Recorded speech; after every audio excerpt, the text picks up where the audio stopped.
Haleluya. Berapa banyak Bapak Ibu yang merasakan hadirat Tuhan? Ya, hadirat Tuhan itu memang bukan untuk dirasa-rasa ya, tapi untuk diyakini. Amin. Dan kalau kita yakin, maka kita akan mengalaminya, kita akan menikmatinya. Dan ketika kita mengalami lawatan Tuhan, kita nggak pernah sama lagi. Amin.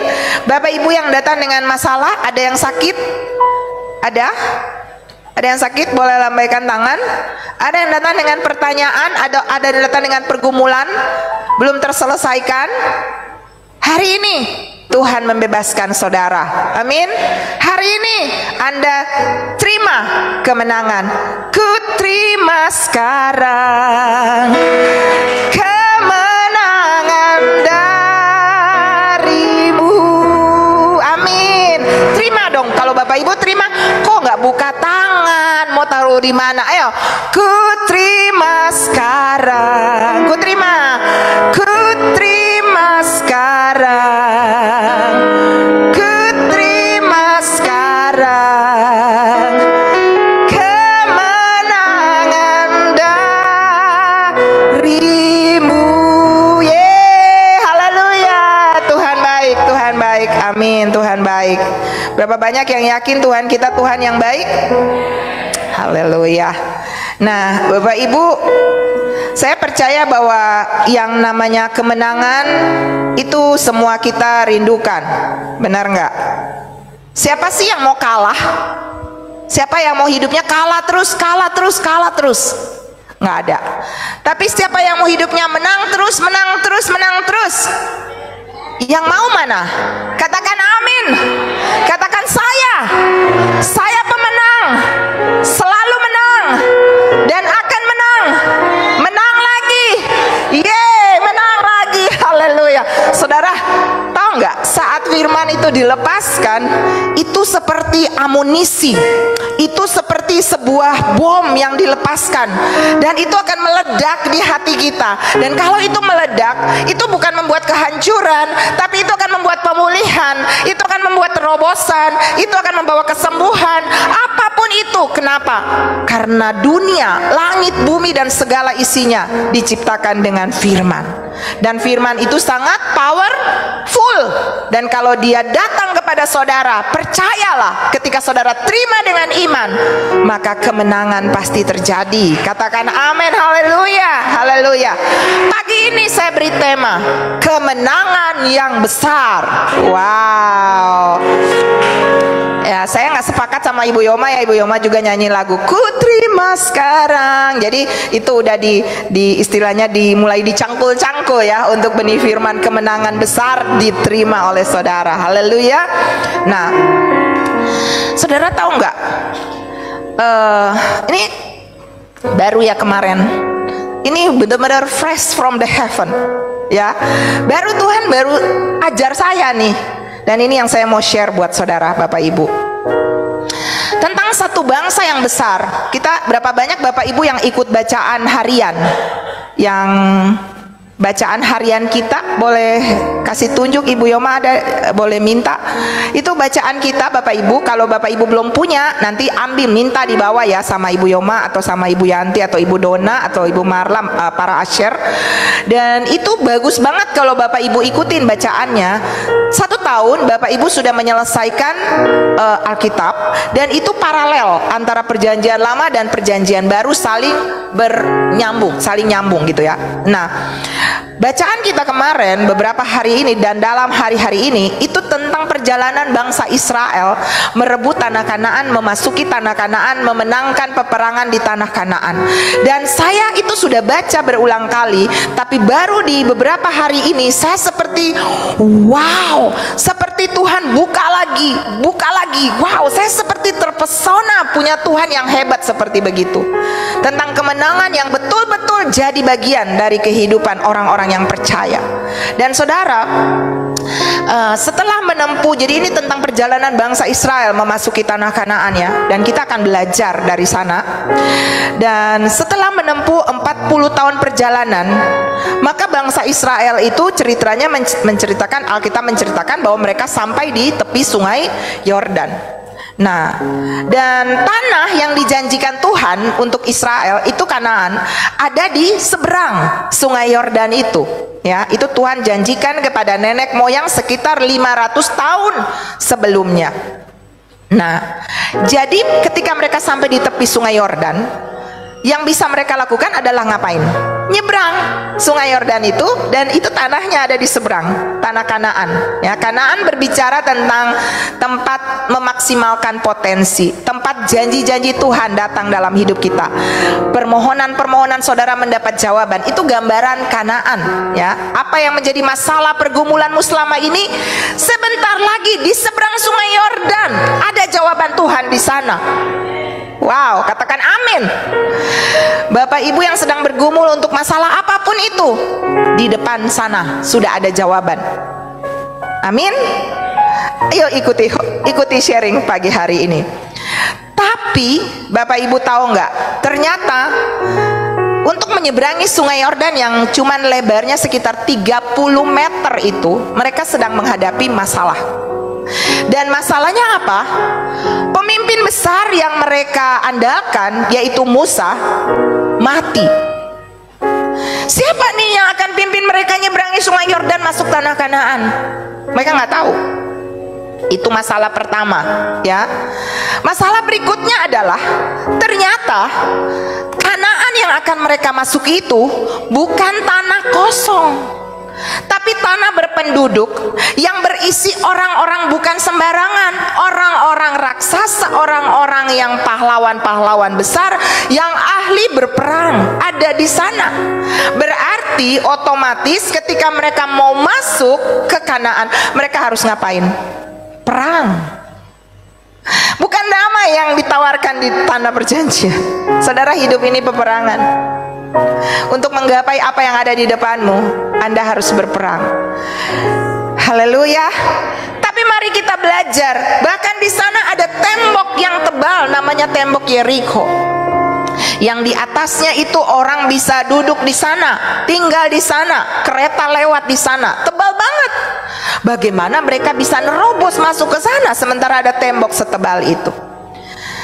Dan saudara, akhirnya Tuhan membuat skenario untuk membawa mereka masuk ke sana dengan memilih seseorang. Tapi anehnya, yang mati Musa, dia punya kakak yang menyertai dia, namanya siapa? Harun. Tapi Tuhan tidak memilih Harun. Tuhan juga tidak memilih anak Musa, anak kandung. Anak Musa siapa? Ada yang tahu? Siapa yang tahu anak Musa namanya siapa? Nah kan nggak ada yang tahu. Kayaknya mesti ikuti sekolah minggu nih ya. Anak Musa namanya Gersom dan Eliezer, ya. Dan bukan mereka juga loh yang dipilih Tuhan untuk ganti Musa. Tetapi Tuhan memilih seorang bujang, pembantu, asisten rumah tangga, abdi. Tadi lagu ada juga tadi, mengabdi dengan sepenuh hati. Tuhan memilih seorang pembantu Musa, namanya Yosua. Dan pagi ini kita akan lihat kemenangan Yosua. Musa itu pemimpin besar, spektakuler banget ya, dididik di Mesir, dididik di padang gurun, dan menjadi pemimpin yang terabadikan sampai hari ini. Bahkan ada sejarah mencatat bahwa piramida-piramida di Mesir itu juga hasil karya Musa, ya. Dan kita lihat ternyata kemenangan yang besar bukan Musa yang dapat, tapi seorang pembantu, Yosua. Hari ini kita mau belajar, siapapun Bapak Ibu Saudara dan saya, nggak pandang kasta, nggak pandang suku, nggak pandang kedudukan, nggak pandang karakter, siapapun Anda, tapi Anda bisa meraih kemenangan yang besar kalau Anda mau menciplak apa yang dilakukan oleh Yosua. Mau belajar? Mau belajar pagi ini? Mau mendapat kemenangan yang besar? Haleluya, amin. Kita lihat dulu ya, kita lihat dulu apa kemenangan ya. Banyak sebenarnya di dalam, kalau Bapak Ibu mulai baca dari Yosua 1, 2, 3, 4, 45 dan seterusnya itu tentang kemenangan Yosua semua, ya. Tapi saya cuma mau ambil beberapa. Yosua pasal 10, mari kita lihat. Yosua 10, saya minta multimedia bantu supaya lebih cepat ya. Nah, ini mulai saya baca ayatnya yang ke-8 ya. Ini sedikit gambaran tentang kemenangan Yosua. Berfirmanlah Tuhan kepada Yosua, janganlah takut kepada mereka, sebab mereka ini siapa? Orang-orang Kanaan itu, ya, musuh-musuh besar itu. Sebab aku menyerahkan mereka kepadamu. Tidak seorang pun dari mereka yang akan dapat bertahan menghadapi engkau. Wow. Lalu Yosua menyerang mereka dengan tiba-tiba setelah semalam-malaman bergerak maju dari Gilgal, ayat 10. Dan Tuhan mengacaukan mereka di depan orang Israel, sehingga Yosua menimbulkan kekalahan yang besar di antara mereka dekat Gibeon, mengejar mereka ke arah pendakian Bet Horon dan memukul mereka mundur sampai dekat Azeka dan Makeda. Ya, ini bangsa lawannya Israel. Ayat 11. Sedang mereka melarikan diri di depan orang Israel dan baru di lereng Bet Horon, maka Tuhan melempari mereka dengan batu-batu besar dari langit sampai ke Azeka, sehingga mereka mati. Yang mati kena hujan batu itu ada lebih banyak daripada yang dibunuh oleh Israel dengan pedang. Wow. Jadi Tuhan yang lempar dengan batu. Tuhan yang berperang loh Bapak Ibu untuk mereka. Ayat 12. Lalu Yosua berbicara kepada Tuhan pada hari itu. Pada hari Tuhan menyerahkan orang Amori itu kepada orang Israel. Ia berkata di hadapan orang Israel, karena sedang terjadi peperangan dan belum selesai, masih sudah mau malam. Lalu dengar perkataan Yosua, matahari, berhentilah di atas Gibeon, dan engkau bulan di atas lembah Ayalon. Wow, seorang manusia menghentikan matahari. Keren banget. Maka berhentilah matahari dan bulan pun tidak bergerak sampai bangsa itu membalaskan dendamnya kepada musuhnya. Matahari tidak bergerak di tengah langit dan lambat-lambat terbenam kira-kira sehari penuh. Ayat 14. Belum pernah ada hari seperti itu, baik dahulu maupun kemudian, bahwa Tuhan mendengarkan permohonan seorang manusia secara demikian. Sebab ini alasannya, yang berperang untuk orang Israel ialah Tuhan. Saudara lihat ya, apapun masalahmu, kalau Anda berdiri seperti Yosua, nanti saudara lihat, bukan Anda yang berperang, Tuhan yang berperang. Haleluya. Bukan Anda yang akan menyelesaikan masalahmu. Tugas kita adalah serahkan kekhawatiran kita kepada Tuhan, dan Dia yang bertindak. Gedung ini salah satu buktinya. Kita ditipu, kita ngalami banyak hal, kita ditinggalkan, kita difitnah, kita dimacam-macamin. Kita ngapain? Kasih ke Tuhan, dan Tuhan yang menyelesaikannya bagi kita. Lalu ayat 19 berkata, tetapi kamu, janganlah kamu berhenti. Kejarlah musuhmu dan hantamlah barisan belakangnya. Janganlah biarkan mereka masuk ke dalam kota-kota mereka, sebab Tuhan Allahmu menyerahkan mereka kepadamu. Ayat 20. Setelah Yosua dan orang Israel menimbulkan kekalahan yang besar sekali di antara mereka, sampai mereka dihancurkan sama sekali, beberapa orang dari mereka dapat lolos dan masuk ke kota yang diperkuat. Ayat 21. Pulanglah seluruh bangsa itu dengan selamat kepada Yosua ke tempat perkemahan di Makeda. Tidak ada seorang pun yang berani melemparkan kata ancaman kepada orang Israel. Pada hari itu Yosua merebut Makeda, dan kota itu dipukulnya dengan mata pedang, juga rajanya. Kota itu dan semua makhluk yang ada di dalamnya ditumpasnya. Tidak ada seorang pun yang dibiarkannya lolos, dan Raja Makeda diperlakukan seperti telah diperlakukan Raja Yeriko. Apa itu? Diinjak kepalanya. Dan Tuhan menyerahkan kota itu kepada orang Israel beserta rajanya. Yosua memukul kota itu dan semua makhluk yang ada di dalamnya. Tidak dibiarkannya lolos. Kemudian ayat 31, kemudian Yosua dengan seluruh Israel berjalan terus dari Libna dan ke Lakis, lalu berkemah mengepung kota itu dan berperang melawannya. Dan Tuhan menyerahkan Lakis kepada orang Israel. Yosua merebut kota itu lagi, dan pada hari yang kedua kota dan semua makhluk yang ada di dalamnya dipukulnya dengan mata pedang, tepat seperti yang dilakukannya terhadap Libna. Nanti kalau Bapak Ibu baca terus, semuanya kota-kota yang didatangin alami yang sama. Semua dipukul kalah, ya. Semua dijarah habis oleh orang-orang Israel, ya. Lalu kita lewat saja. Kita loncat sampai ke ayatnya yang ke 40. Demikianlah Yosua mengalahkan seluruh negeri itu, pegunungan, tanah Negeb, daerah bukit dan lereng gunung, beserta semua raja mereka. Tidak seorang pun yang dibiarkannya lolos, tetapi ditumpasnya semuanya yang bernafas, seperti yang diperintahkan Tuhan Allah Israel. Semua raja ini dan negeri mereka telah dikalahkan Yosua sekaligus. Sebab ini alasannya, yang berperang untuk orang Israel ialah Tuhan Allah Israel. Ini kita perlu catat, ya. Kemudian Yosua dengan seluruh Israel pulang ke tempat perkemahan di Gilgal. Saudara, kalau kita baca kisah ini, ya, ini saya loncat-loncat, tapi kalau Bapak Ibu baca, itu amazing banget. Tuhan yang berperang untuk mereka, itu kata kunci. Nah, mari kita lihat apa rahasia di balik kemenangan yang besar ini. Bagaimana mereka akhirnya menduduki tanah Kanaan, mengalahkan semua raja-raja di sana, dan mereka menduduki daerah-daerah itu. Yang pertama, saudara, kita lihat, ya. Yang pertama, tadi saya sudah beberapa kali bilang, alasan mereka bisa memperoleh kemenangan adalah karena ada penyertaan Tuhan. Wow. Kalau Bapak Ibu mau lihat kemenangan yang besar, jangan berjalan sendiri tanpa Tuhan. Mau memilih apapun, jodoh, tempat pekerjaan, tempatmu akan pergi ke suatu kota, atau apapun yang akan Bapak Ibu lakukan, tanya Tuhan. Seorang pemimpin besar seperti Musa, dia bahkan berkata seperti begini, bila engkau tak besertaku,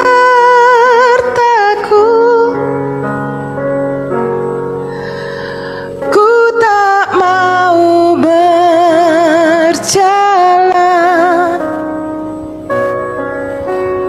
Ku perlu Tuhan, pimpin langkahku dengan kasih karuniamu. Pimpin langkahku setiap waktu, berjalan dalam roh-Mu, nyatakan Tuhan kemuliaan-Mu, dan berjalanlah denganku. Hidup ini penuh pilihan, Bapak Ibu. Setiap hari ada pilihan di depan, kiri, kanan, ke kanan, ke kiri, ke muka, ke belakang. Mau ambil atau tidak, mau jual atau tidak, mau beli atau tidak, yang ini atau itu, ada pilihan.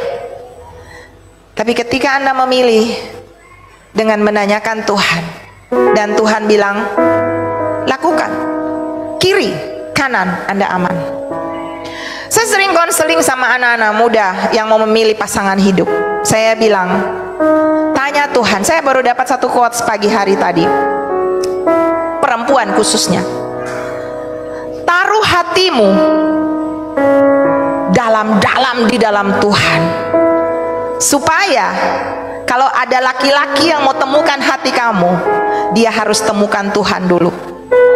Wow, saya ulang, wanita khususnya, taruh hatimu jauh-jauh di dalam Tuhan, supaya kalau ada cowok yang incar kau, dia akan temukan Tuhan dulu baru hatimu.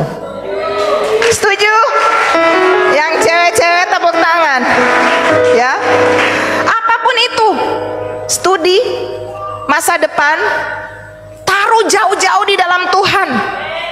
Dan kalau itu ada di dalam Tuhan, wow, dia bertanggung jawab. Saya sering bilang sama anak-anak muda, kalau mau memilih jodoh, tanya Tuhan, Tuhan, ini bukan ya? Maaf, saya waktu dulu mau memilih calon suami saya, mau memutuskan iya, saya minta tanda aneh-aneh. Saya bilang, Tuhan, kalau ini dari Tuhan, saya mau begini. Tuhan kasih tanda, minimal damai sejahtera. Aku juga suka sama dia. Ya aku suka lah, aku cinta loh. Tapi saya minta tanda, karena saya bilang sama mereka begini, kalau kamu pilih sendiri, ini udah cantik, udah ganteng, udah sama ini aja. Oke, Tuhan bilang setuju. Kamu yang pilih, saya setuju aja. Kan datang ke Tuhan, Tuhan aku mau nih jodohku yang ini ganteng, yang lagi main keyboard. Ada yang suka nggak nih sama saya? Atau ada yang cantik, ada yang dimana yang cantik itu si Christine yang cantik ya. Saya mau yang ini aja Tuhan, atau Agnes yang cantik. Ini aja Tuhan. Tapi nggak tanya, kasih ke Tuhan, minta Tuhan setujuin maksudnya. Bukan minta Tuhan yang pilih, Tuhan yang setujui. Beda loh ya, beda. Tuhan akan bilang begini, oke, saya setuju. Udah menikah nih, teng. Kan pas masuk pernikahan udah lagu perang tuh, tembakan gitu ya Bapak Ibu. Dan kalau ada masalah, udah ada tembakan di mana-mana, datang ke Tuhan, Tuhan kenapa begini? Kalau itu Tuhan yang pilih, masalah pasti ada. Tapi Tuhan bilang begini, mundur, saya yang bereskan buat kamu. Keren nggak? Tepuk tangan dong kalau Tuhan bikin kayak gitu. Mundur, ada masalah Bapak Ibu memilih apapun dalam hidup, pekerjaan apapun, tanggung jawab.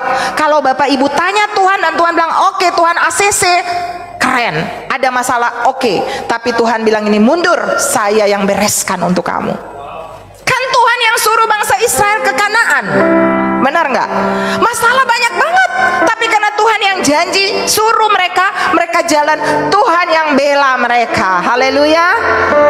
Tapi kalau pilih sendiri, saya bilang sama anak-anak yang cari jodoh, kalau kamu pilih sendiri ada masalah.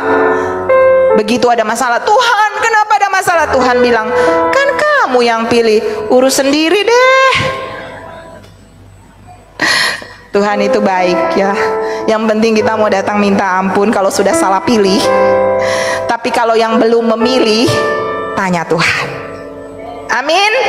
Anak-anak muda yang ada di sini, tanya Tuhan. Jangan main atur-atur jalan sendiri, ya. Karena kalau Tuhan tidak beserta kita, nggak ada yang bisa tolong kita saat kita ada dalam masalah. Manusia itu tolong bisa, tapi semuanya terbatas, ya. Bahkan mama papa pun terbatas. Tapi kalau Tuhan yang tolong, tidak terbatas, unlimited. Amin. Yang kedua Bapak Ibu, apa rahasianya? Yang pertama apa? Penyertaan Tuhan. Yang kedua, jadilah umat pilihan Tuhan. Amin. Kamulah bangsa yang terpilih. Yakin nggak? Yakin nggak Bapak Ibu umat pilihan Tuhan? Karena Israel pilihan Tuhan, Tuhan sertai mereka. Makanya jangan coba-coba obok-obok ini bangsa. Karena Alkitab berjanji, siapa mengutuki dia dikutuki, siapa memberkati dia diberkati. Kita perlu berdiri di atas bangsa kita untuk berdoa. Kalau ada kutukan-kutukan yang dilepaskan kepada orang Israel, kita perlu ambil dan memberkati bangsa ini. Supaya apa? Kita jadi alasan Indonesia diberkati. Amin. Amin. Kita jadi alasan karena kita memberkati bangsa pilihan Tuhan, maka Indonesia juga diberkati. Kan kita orang Indonesia. Amin. Kita orang Makassar. Berkatilah bangsa Israel. Alkitab berjanji kamu pasti diberkati. Pastikanlah bahwa kita adalah bangsa pilihan Tuhan. Sekalipun bangsa ini sudah menunggu ratusan tahun, bahkan mereka dijajah 3,5 abad di Mesir, tapi akhirnya janji Tuhan ya dan amin, karena mereka pilihan Tuhan. Kalau Bapak Ibu dan saya adalah umat pilihan Tuhan, periosios, satu-satunya milik kepunyaan Tuhan. Tuhan yang akan berperang ganti saudara. Apapun masalahmu, saudara nggak perlu urus, saudara cuma doakan, serahkan ke Tuhan. Ya, beberapa dari Bapak Ibu pernah, termasuk Bapak juga ya, sharing sama saya. Udah bilang, jangan main-main sama saya karena saya milik Tuhan, saya pilihan Tuhan. Kamu ganggu saya, kamu tipu saya, kamu tidak perlakukan saya dengan benar, kamu tidak sedang berurusan dengan saya, tapi kamu sedang berurusan dengan Tuhanku. Saudara, keren banget hidup di dalam perlindungan Tuhan. Amin. Kalau kita umat pilihan Tuhan, Tuhan yang akan berperang apapun pergumulan masalah daripada Bapak Ibu saudara dan saya. Dan yang ketiga, alasan kemenangan yang besar ini adalah karena ada seseorang yang saya sebut tadi, Yosua. Mari kita lihat Yosua, Bapak Ibu. Ayatnya yang ke-8. Berfirmanlah Tuhan kepada Yosua, janganlah takut kepada mereka, sebab aku menyerahkan mereka kepadamu. Tidak seorang pun dari mereka yang akan dapat bertahan menghadapi engkau. Maukah Bapak Ibu Tuhan datang bilang begitu? Jangan takut, aku sertai kamu. Pak Stef, aku sertai kamu. Pak Daud, aku sertai kamu. Ibu Marla, aku sertai kamu. Pastor Luther, aku sertai kamu. Tidak ada seorang pun yang dapat bertahan menghadapimu. Wow, saudara mau nggak digituin sama Tuhan? Mau? Ibu Yoma, tidak ada seorang pun. Mau? Mau? Yang mau bilang mau dong. Saudara terlalu jaim. mau dikasih, ditanya mau, Tuhan datang mau. Saudara bilang, ngelihat Tuhan begini, Tuhan bilang ya udah nggak jadi. harus apa ya, antusias gitu loh. Mau, kalau dibilang mau. Jadilah seperti anak-anak ya. Mau, nggak mau gitu ya. Jangan terlalu jaim Bapak Ibu. Nah, ini kita belajar rahasia Yosua. Kenapa Yosua yang dipilih? Tadi saya bilang, kok bukan anaknya Musa, Gersom dan Eliezer? Kan ada yang lain. Kenapa Yosua? Padahal Yosua itu siapa Bapak Ibu? Pembantunya Musa, yang cuci baju Musa, yang tungguin Musa di gunung. Wah, nanti saya sharing pagi ini ya Bapak Ibu ya. Kenapa Yosua? Karena Yosua terlatih untuk menjadi seorang abdi. Abdi itu orang yang mengabdi. Tadi lagu tadi, mengabdikan diri kepada Tuhan. Apakah seperti itu kita sama Tuhan? Mengabdi.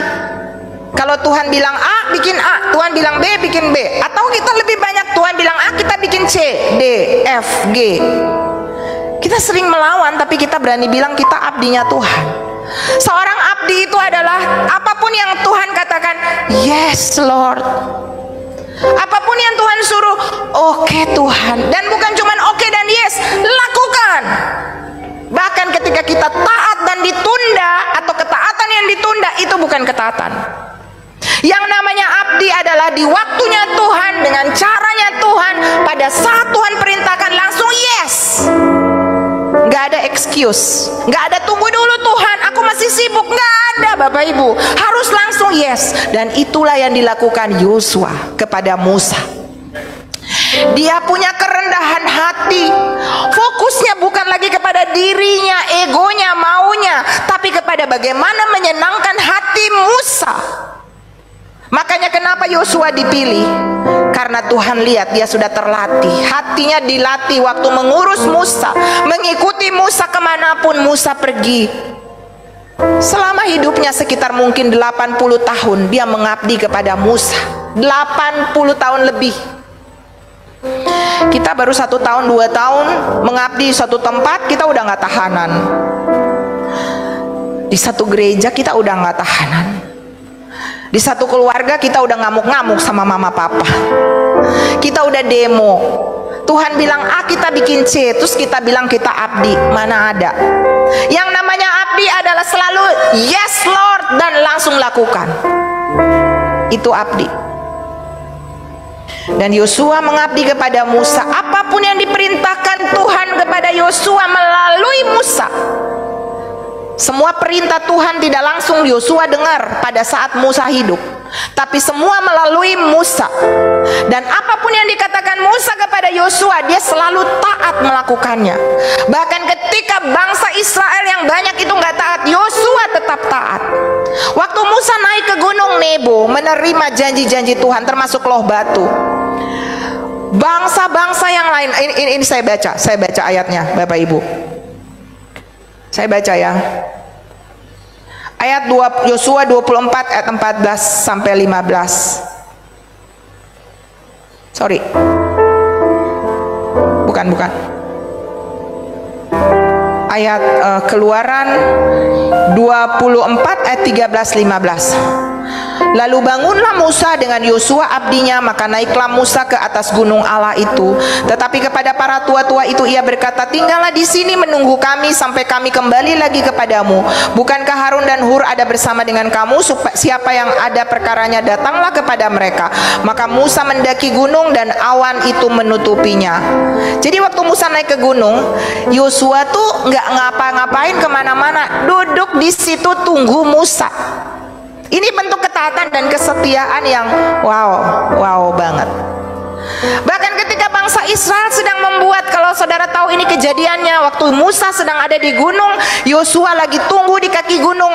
Bangsa Israel ngapain? Buat lembu emas, menyembah dewa-dewa yang ada di sana. Mereka memberontak terhadap Tuhan. Dan Yosua memilih tetap ada di kaki gunung menunggu Musa.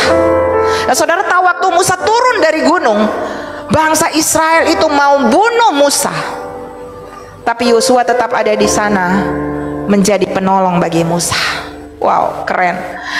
Lalu dikatakan di sini ayat Yosua 1 ayat 13, ingatlah kepada perkataan Keluaran 32 ayat 17. Ketika Yosua mendengar suara bangsa itu bersorak, berkatalah ia kepada Musa, ada bunyi sorak peperangan kedengaran di perkemahan. Itu waktu baru turun Musa daripada gunung.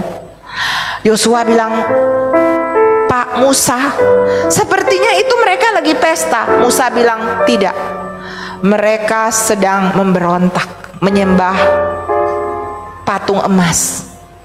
Artinya Yosua tetap ada di pihak Musa. Itu yang disebut kesetiaan, ketaatan.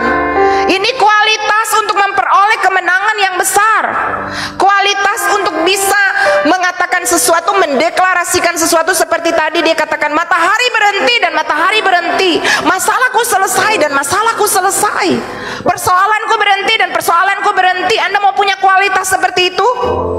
Sakitku sembuh dan sakitku sembuh, jalanku terbuka dan jalanku terbuka. Aku mendapat berkat, aku mendapat jodoh, aku mendapat rumah, aku mendapat apapun yang saudara mau. Itu kualitas. Deklarasikan dan Anda mendapatkan itu kalau Anda punya kualitas seperti Yosua. Seringkali kita kepengen maunya begini, begitu, begini, begitu, tapi kita nggak memposisikan hati kita, diri kita seperti apa yang dilakukan oleh Yosua. Jadi apa yang kita perlu belajar di sini Bapak Ibu?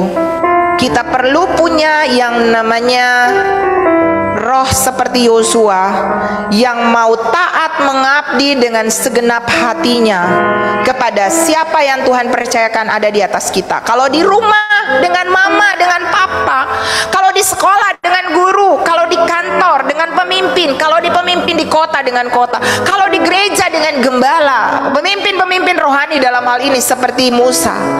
Sebab itu saya selalu bilang kepada anak-anak yang kepengen dipakai Tuhan, saya bilang begini, tidak ada Yosua tanpa Musa.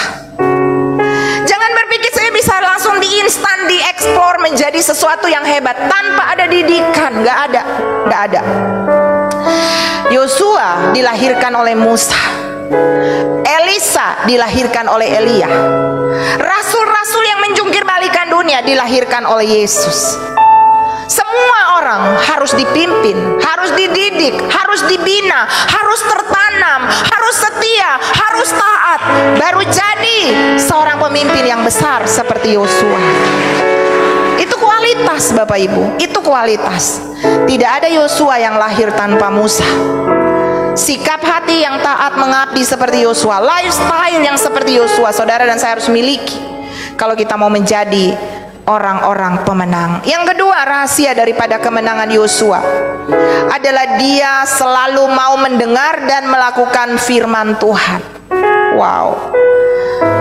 Dia punya lifestyle membaca dan merenungkan firman Tuhan setiap hari. Sebab itu Yosua 1 ayat 1 sampai 8, Tuhan ulangi ini kepada Yosua, dikatakan, sesudah Musa hamba Tuhan itu mati, berfirmanlah Tuhan kepada Yosua, abdi Musa itu demikian, hambaku Musa telah mati. Sebab itu bersiaplah sekarang, seberangilah sungai Yordan ini, engkau dan seluruh bangsa ini menuju negeri yang akan kuberikan kepada mereka, kepada orang Israel itu.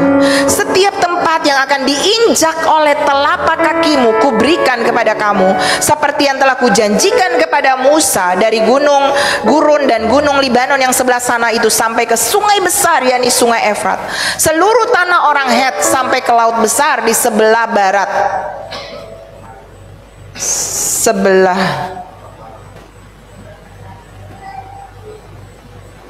matahari terbenam, semuanya itu akan menjadi daerahmu. Seorang pun tidak akan dapat bertahan menghadapi engkau seumur hidupmu. Tidak 2 tahun, tidak 3 tahun, tapi seumur hidup Yosua. Yosua akan selalu jadi pemenang. Musuh tidak akan bertahan terhadap dia. Keren banget saudara. Artinya kita takdirnya menang, menang, dan menang lagi. Masalah pasti ada, tantangan pasti ada. Tapi kalau saudara dijanjikan oleh Tuhan, saudara umat kepunyaan Tuhan, disertai Tuhan dan punya kualitas mengabdi seperti Yosua, masalah nggak akan tahan dengan saudara. Wow. Masalah akan takut dengan saudara. Bukan saudara takut dengan masalah, masalah lari daripadamu karena melihat suatu kualitas kehidupan seorang abdi yang sangat taat kepada Tuhan dan orang yang Tuhan percayakan. Kuatkan dan teguhkanlah hatimu, sebab engkaulah yang akan memimpin bangsa ini memiliki negeri yang kujanjikan dengan bersumpah kepada nenek moyang mereka untuk diberikan kepadamu. Janganlah, lalu saudara lihat ayat selanjutnya, dikatakan begini, janganlah engkau menyimpang ke kanan atau ke kiri supaya engkau beruntung kemanapun engkau pergi.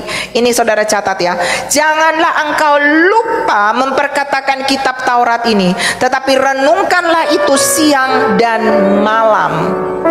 Ini lifestyle Yosua. Berapa banyak Bapak Ibu yang setiap hari membaca firman? Boleh lihat tangan-tangan yang terangkat, puji Tuhan.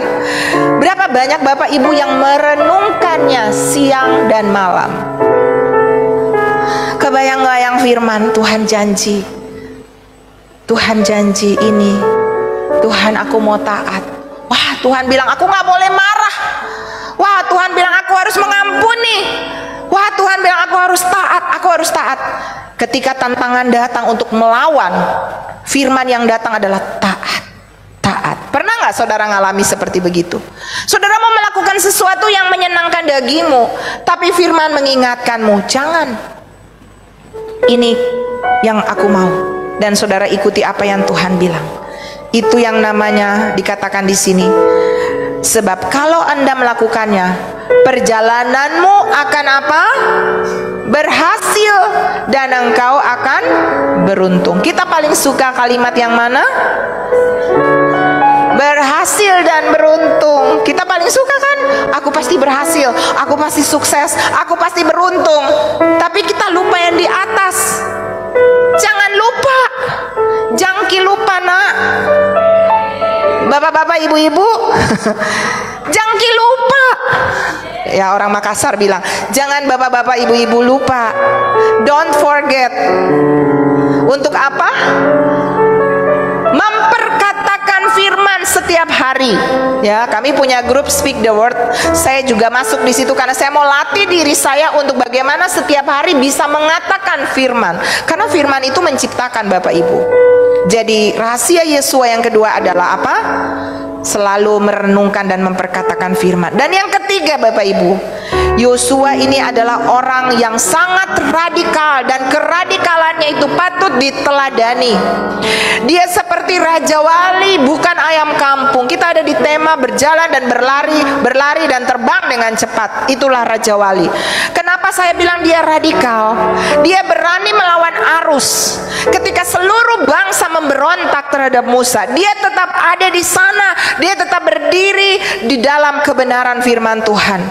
Yosua ini adalah tipe orang yang memiliki iman yang sangat kuat, sehingga iman itu terbukti melalui ketaatan dan kesetiaannya yang unlimited itu tadi, Bapak Ibu.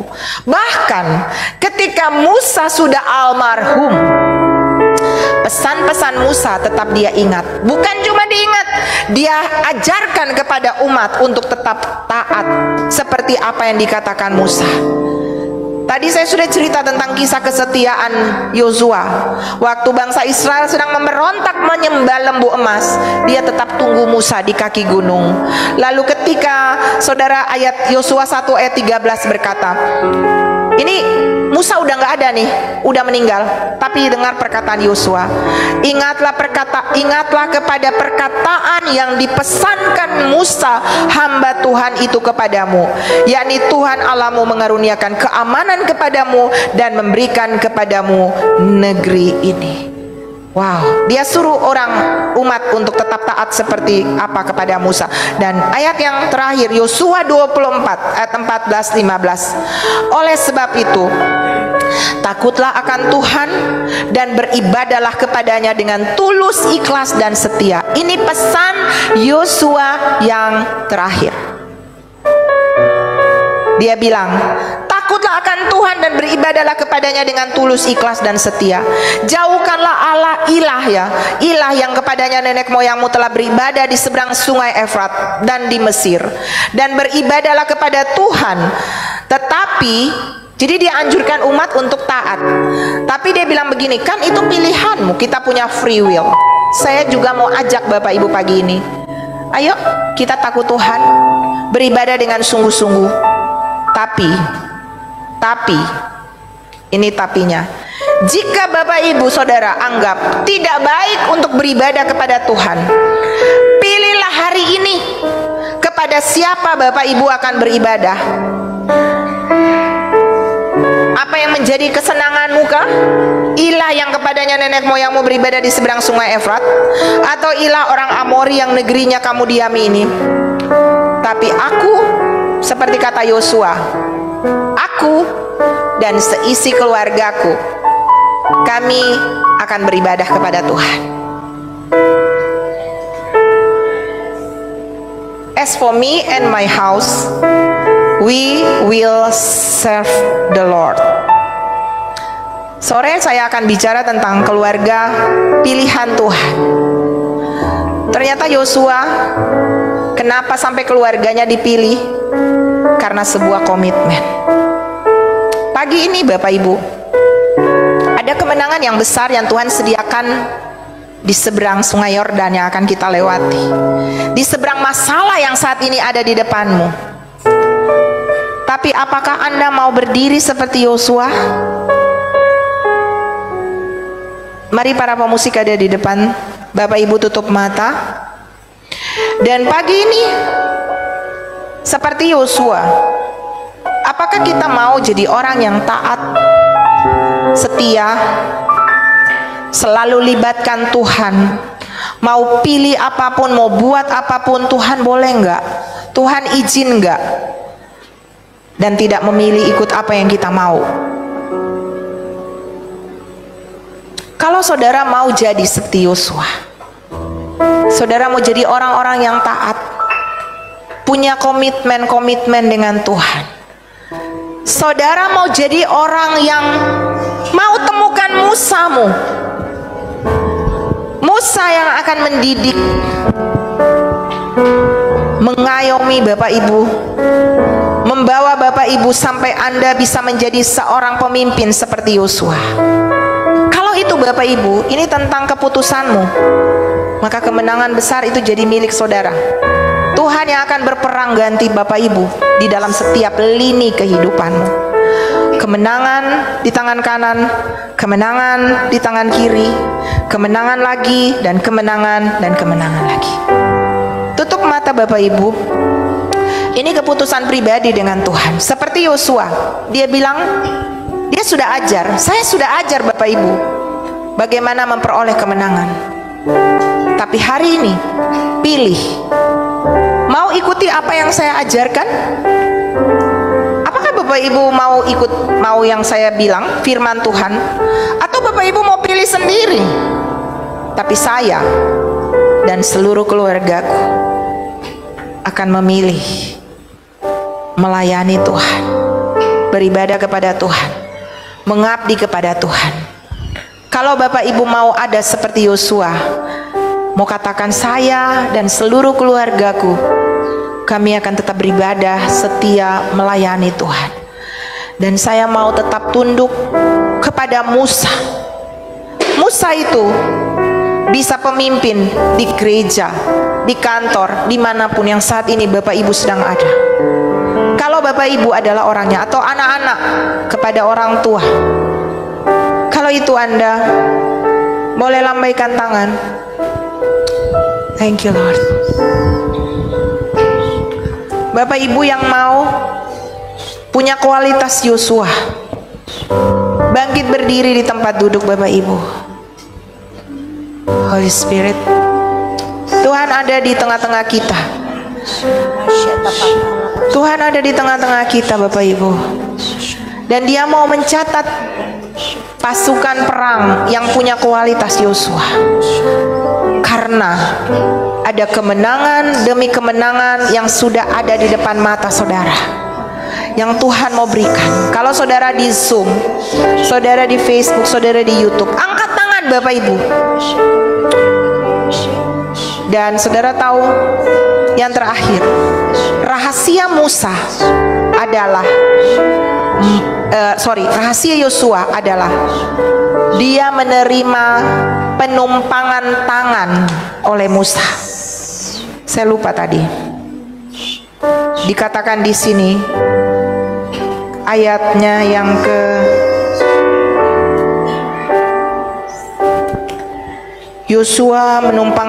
Musa menumpangkan tangan kepada Yosua, memberkati Yosua, sehingga semua karunia yang ada pada Musa, kepemimpinan Musa itu turun kepada Yosua. Wow.